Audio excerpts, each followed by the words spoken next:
Hey everyone, Lone Wolf Guy here, and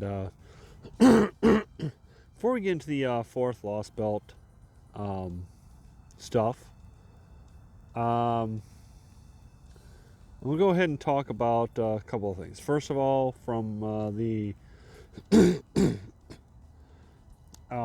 I had a video queued up on YouTube. I was gonna do my reaction to season 2, episode 6 or 7. I don't remember which episode it is, but it's it's the newest episode, Japanese dubbed episode of Cooking the Valkyrie season 2. It's one of my personal favorites. And I'll talk about that in that when that video comes out this Saturday. I was gonna record my reaction to it, but I'm thinking to myself, you know what? I'm gonna do it when I have some pretty good lighting. Because today I got off at, I did overtime, I got off at 6. And it's currently a little after 9 o'clock. Um, uh, and I got, what am I thinking? Thinking tomorrow I'm off at 2, so by the time I got here, it'll be around 5:30, about 5:30, 6 o'clock. Well, no, 5:30. So yeah, there'll be some light out at that time. I'll be able to record the video, and also a little bit of FGO news. Gilfest is coming once again. Um, so basically, in terms of rolling videos, it's gonna be a while before I do one because hey, no nothing. There is a class banner, but those are always bait. The only one I would roll on would be the extra class, which has Jinako. Jinako's the only one I don't have among the class specific banner servants. It's all regulars, not limited. So trying to think what else is there. Basically, what else can I talk about?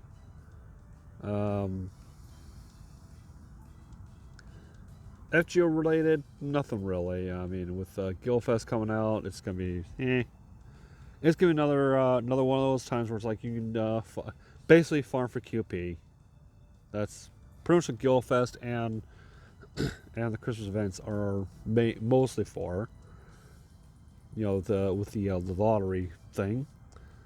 But yeah, so you know what? Let's just get right back into Lostbelt 4, shall we? All right. So apparently we are the relic called falsehood. Okay, let's get caught up. Apparently we had to do an emergency zero sale because Arjuna Alter decided to wipe everything out in the world. Karna bought us some time. Someone told me that's not the last we're going to see of Karna. So, alright, so let's just go ahead and do this no battle. Section 6. The relic called falsehood.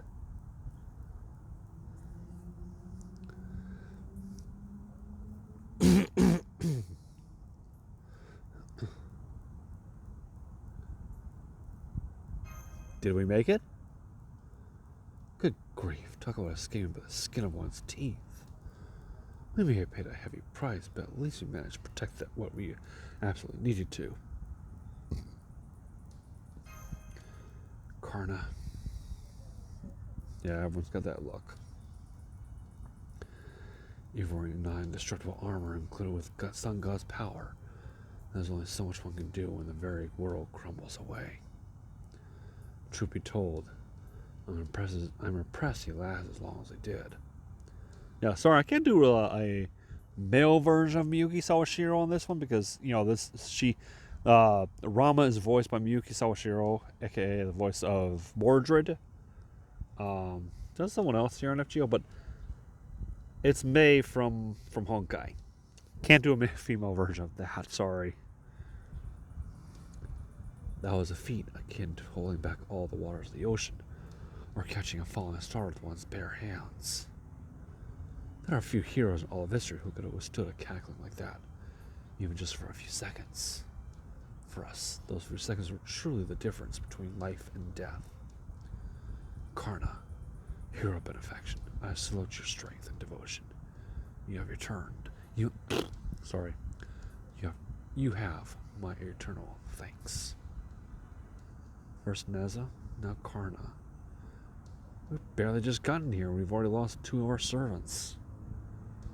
As cold as this may sound, we can't move on if we keep our focus on the past. Let's go over what we've gained as well. Yes, I know. You're right. Go ahead, Holmes. That wave of light we observed just before we dived into a truly unbelievable amount of magical energy, more than enough to convince me that it was capable of destroying this entire Lostbelt. If I hadn't already seen it with my own eyes. No one hero should ever be able to wield power of that scale. But given that he clearly can, there must be a reason for that. We've even heard a few of hints towards his name, or towards nature already. The final god. Every Indian deity, every Indian divinity rolled into one. So now, I think you'd best hear more about this from someone I believe is uniquely qualified to answer. Let me come right to the point. What is he? Okay, now it seems like it's a good time as any for a bit of a chat. Plus, not just show me what the reverse side of the world looks like. It's only fair that I'll reciprocate. No?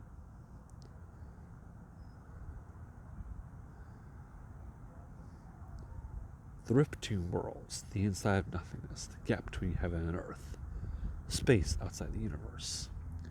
Here, where a single moment spans an eternity, only he and the few beings he acknowledges are able to exist. Storage records, organization, complete. Commencing reconstruction. Oh, this asshole. Fuck, I thought we got rid of him in Shimosa. Delightful.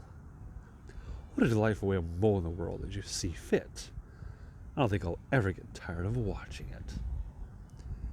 It's so unilateral, so transcendent, and above all, so violently correct. Ah, what a blessing it is to witness it so closely. Oh, hello, Koyanskaya. Tomovich. If you say so, personally, I think it's just plain boring. He even had the perfect chance to get rid of the Chaldea clowns. And let them get away. What was he thinking? Unnecessary defects deleted. Continuing logic absorption and conceptual repairs. Oh, my.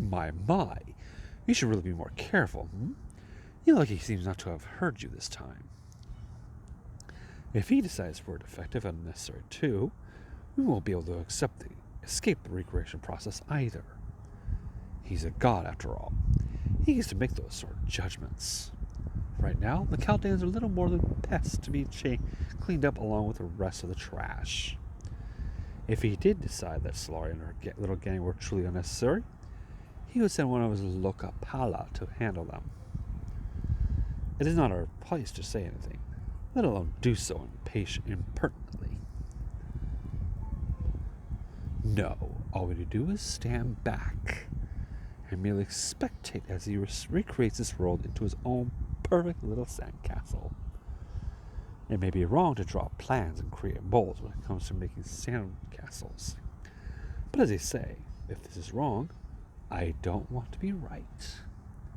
Why doesn't anyone else try their hand at it? The more we repeat the process, the closer we get to making the perfect plans and mold.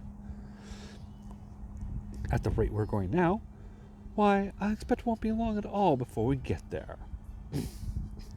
I suppose the sand we're using may get worn and tattered the more we destroy and rebuild, but that is a small price to pay to bring such a grand project to its completion, don't you think?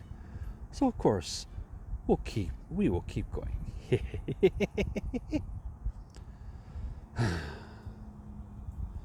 The foreign god's disciples consist of 3 alter egos. But this monk is one to be especially wary of. Part is that it's very much rotten to the core. But it also couldn't be more obvious that in the end, he's going to cast off the few inhibitions he has, wreck everything in his path, and move on to do it all over again somewhere else. What's with that look? Or I think I only dislike him because he reminds me of myself?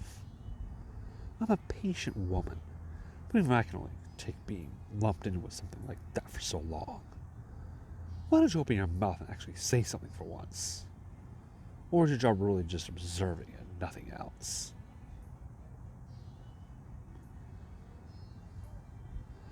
Well, I guess you didn't say anything there.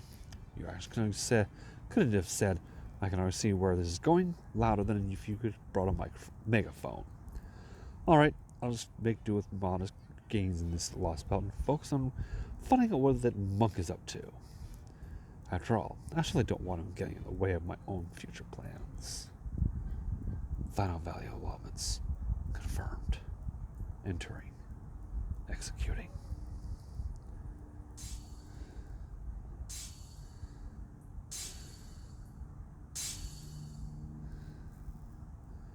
Thus, the world is reborn. Its cycle begins anew.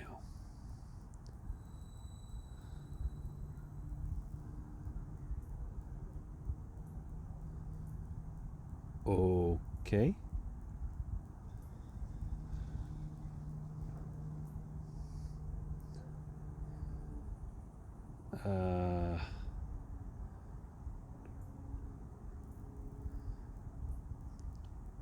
Well, I normally say that would be the 50th, but that's Roman numerals. It has to be XL. No, it has to be L. Anyway, whatever Earth, Yuga cycle, inception. So I'm sure you have all at least figured out this much, but that Arjuna is the core of this Indian Lostbelt. He's the reason this world became part of the pruning theoretical phenomenon. Let's see. Tied to Holmesy's earlier question. Holmesy. This world was pruned away because in it, you gained the power you've just witnessed. What happened exactly? Just so you know, this is almost all speculation on my part, okay? There's no one around who can prove what really happened. Anyway, I don't know exactly when he got all that power, or when this world became estranged from proper human history. All I know is that it was a long time ago, but I can make an educated guess. It was probably during the Mahabharata. Something happened right around when the war it depicts came to an end. Something led to Arjuna acquiring every divinity in India. Right, you mentioned that earlier. Then, it's really true? It would certainly make a kind of paradoxical sense, given what we've seen thus far. A feat as extraordinary as remaking the entire world simply wouldn't be possible without an equally extraordinary background. But that still doesn't explain how it happened. This is also just speculation, but I think he probably acquired the divinities in phases. In the most plausible explanation I can think of, he probably started by acquiring Vishnu's power. Since his closest friend Krishna was one of Vishnu's avatars, what's more, Krishna was said to have one of the strongest connections to Vishnu of all of his avatars. Not that I'm saying you're weak, of course, Rami. I am perfectly able to understand the point you are making. Never mind the placations, just keep going. You got it, hon. So, if Arjuna somehow got Vishnu's divinity from Krishna, peacefully or otherwise, it stands to reason that could have laid the groundwork to do the same with the other divinities. Vishnu is one of the most powerful gods in all of Indian mythology, after all. I expect he went around hungrily unifying all the other Indian gods in this Lost Belt, one by one after that. Indra, even Shiva and Brahma were no exception. So once he'd absorbed all their divinities, he became what he is now. An Arjuna of divine power over death and creation, ruler of this lost belt and capable of destroying and rebuilding everything alike. No, you can't even call him Arjuna anymore. He may have started as Arjuna, but he's something else altogether now. That's why he no longer has a shred of the heroic Arjuna's personality. You saw it for yourselves, didn't you? Yeah, he was no longer like the Arjuna we know. Yes, he seemed disconnected. Mechanical? You disconnected? Mechanical? I'm not sure how best to describe it, but it did seem very clear that we won't be able to reason with him.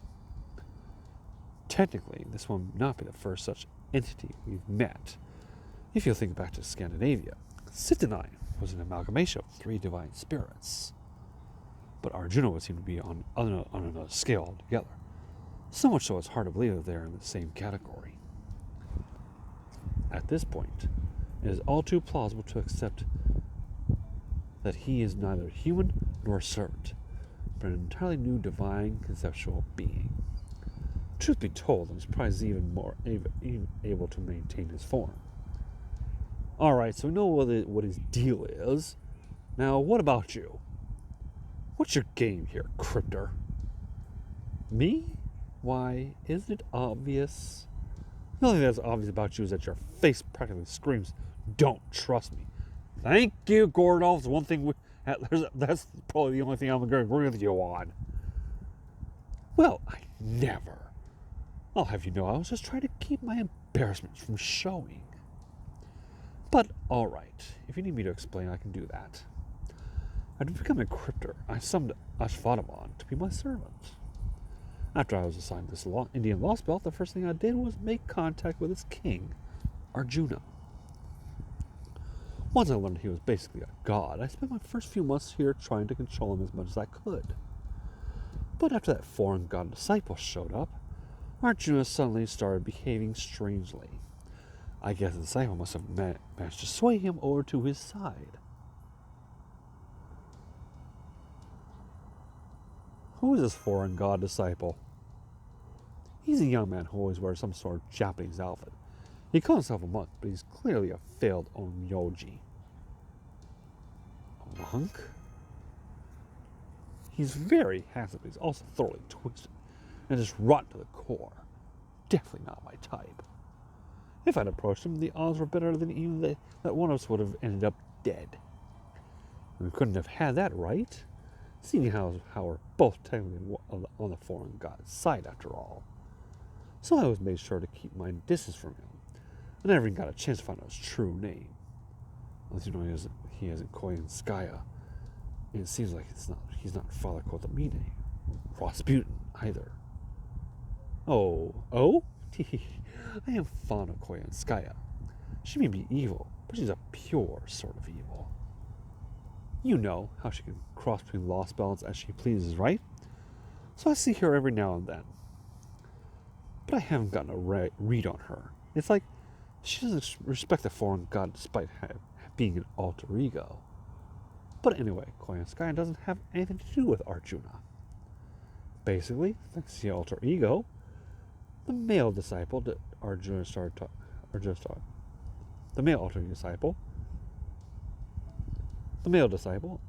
taking a much heavier hand to his world than he ever had before. After that, it sounds like they needed more pawns for running errands and such. So he took my contract with Ashvadaman, all because it just happened to be close by. Ah, ha, ha, ha, ha.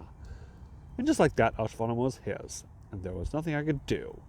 A lot of good being a cryptid did me, right? At that point, all I could do was laugh at how absurd it all was. What? He just took your contract from you? Thinking back on it now, I shouldn't be surprised, considering just how powerful a god he is. I just didn't really get how powerful until he was using that power on me. Then to top all that off, he went and summoned a few more servants all on his own. I don't even know if he figured out by studying Ashvanaman, or the disciple told him, but I guess it doesn't matter. The point is, once he had more servants on his side, I knew I had zero chance of taking Ashvanaman back. I got the impression that Ashvanaman used to be your servant based on our earlier conversation. What I really want to know is, what happened after that? After that, I ran away as fast as my legs could carry me, of course. I don't want to die for nothing after all. That's really all it comes down to with me. But don't you cryptors have a duty to grow your lost belts? Isn't it how you're supposed to determine which one's truly worthy to rule? Well, sure, but this is India, or rather the Arjuna, or rather with Arjuna there, that's just not going to happen. Honestly, I knew it was pointless almost as soon as I got here. Easy to see this world is a dead end, and nothing I can do about it. So I gave up my responsibilities to grow this world's tree of emptiness. I mean, who cares who the king of the world is if you're not alive to see it? Krishtar has probably already figured out that my lost belt's a lost cause. In David's case, I'm not sure. I wish he could show at least a little interest in it, but oh well. Oh, that reminds me. I heard you had run-ins with Kadok, Ophelia, and Akuta. Well, if you're not going to make it this personal, I won't either. Besides, I can't go around avenging my comrades or talking about Cryptor's pride with things as they are right now, can I? So you're refusing to comment on the Cryptors, is that it? As long as we don't bring up the Cryptors ourselves, you won't oppose us as one. Is that what you're saying? Take it however you like, but just knowing that Solaria spared Kadok and buried Ophelia, well, that's more than enough reason for me to want to avoid fighting her if I can. I know she didn't mention Akuta Hinako either. What about her? Oh, Akuta's a special case. I mean, she wasn't even human, right? She was never on anyone's side but her own to begin with, so I don't see any reason to avenge her. You knew Akuta Hinako was a true ancestor? Akuta did a good job keeping her cards close to her chest. I always had a good nose for that sort of thing. I knew the instant I arrived at Chaldea that she wasn't actually human. What do you mean you said this world is a dead end? Oh, yes, that's the last thing I need to tell you about. Arjuna uses power to destroy and recreate the world over and over, cycling it through periods called yugas. I'll spare the details for now, but while they are similar in some ways to India's original conception of yugas, they ultimately diverge pretty wildly. We have a couple of problems. First, he's gradually going through the yugas faster and faster. Then there's one of the things that he does as he completes each cycle. Something he does when he remakes heaven and earth between yuga cycles. We have already been informed about something along those lines, namely the judgment Asha told us about. I can infer that what that judgment entails, thanks for telling us it involves everyone dying and coming back to life. But of course, now is not the time for speculation. Aw, why not? I'd love to get to see you speculating in person, Holmes. Hard as it may be to believe coming from me, I have no intention of interrupting someone else's explanation of a thorny riddle with my own half-baked theories. Well, if you already know that much, it would probably be faster to see it for ourselves than anyway. Hi, it's me, Da Vinci, the beautiful genius who's been forced to keep her mouth shut despite being just itching to jump into all this fascinating discussion. Our reality space observation results have finally stabilized, so we can emerge from our zero sail now. The longer we stay submerged, the more chance we have of something going wrong. So I hate to cut Pepe's explanation off. I really think we should head back to reality space now, especially for our own. What do you say, Gordy? All right, then go ahead. But I want your security to remain airtight. Make damn sure we were inside the Lostbelt. Got it? Got it. Will it be safe for us to go back outside after we emerge? Oh, sure. The rules about the Yuga cycle are 100% absolute. So I can promise you Arjuna won't try anything now that we just started a new one. Though when it comes to other dangers, I can't make any guarantees.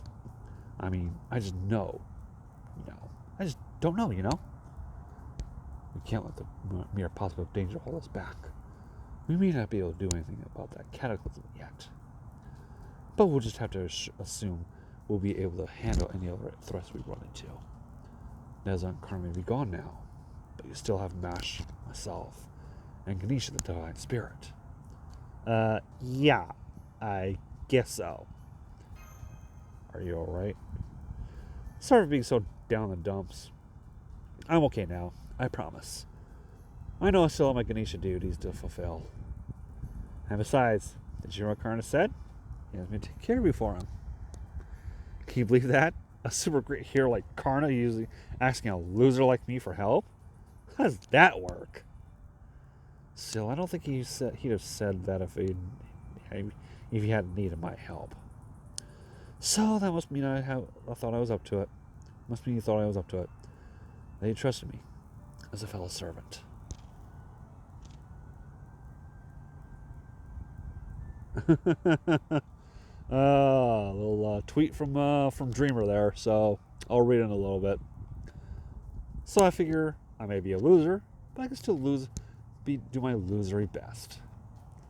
If Karna's gonna put his trust in me, I might as well see if he saw something I didn't. Just don't expect me to be much help. Okay, well, glad to have you with us. I'll come along and help too, of course. Besides, you should explain things when you're seeing them in person. Is that all right with you, Solari and Mosh? Absolutely. Thank you so much, Pepe. Hold it! What do you think you're doing, Peperoncino? Have you forgotten you're our prisoner? Huh? Sorry about this, folks. But the portal won't be leaving this Lostbelt until the Solari finishes what she came here to do, right?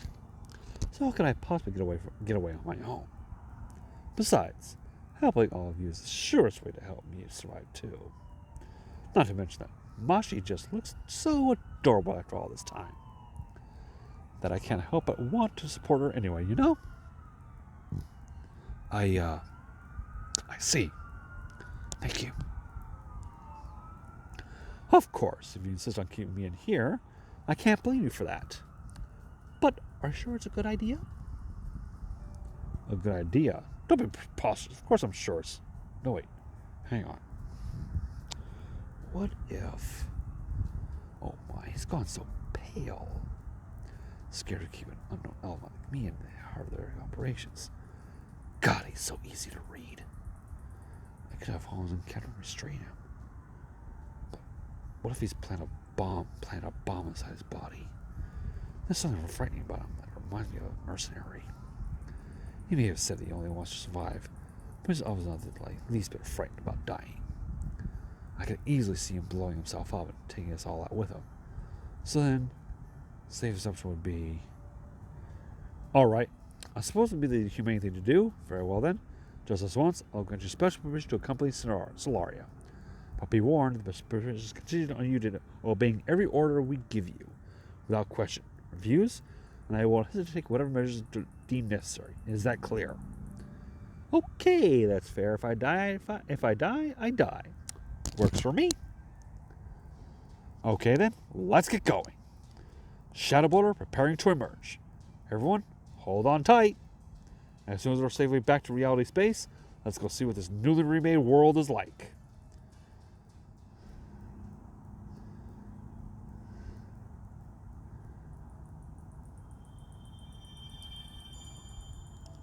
Alright. Okay, we're back at the start of the Yaga. Turn this paradise to the shape of evil and the cutoff. Okay, so that's going to be the next video. Until then, this is Lowell Chad saying thank you all for watching. Take care of yourselves. Not too bad of a long one.